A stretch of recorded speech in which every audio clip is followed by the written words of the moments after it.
Memang pakan alternatif dibuat sendiri, bahan gratisan dari batang pisang, gedebuk batang pisang, bisa dicacah manual, bisa juga menggunakan mesin. Mesinnya itu bisa cek di video ini. Beli saja di situ, murah, sampai di rumah langsung pakai sesuai dengan apa yang kita inginkan. Harganya murah juga. Hasilnya seperti ini. Tinggal dicampur 35% bahan pabrikan, 65% dari batang pisang. Campurannya mungkin kalau penghijauannya bisa daun singkong, bisa juga daun pepaya. Nah, itu sudah sangat dicukupi untuk nutrisi yang diperlukan oleh ayam kampung.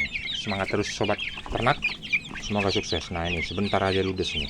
Wah, ini, wah, sebentar ada yang lompat lagi di atas ini. Up, ya, makan dia. Nah, sebentar aja teman-teman.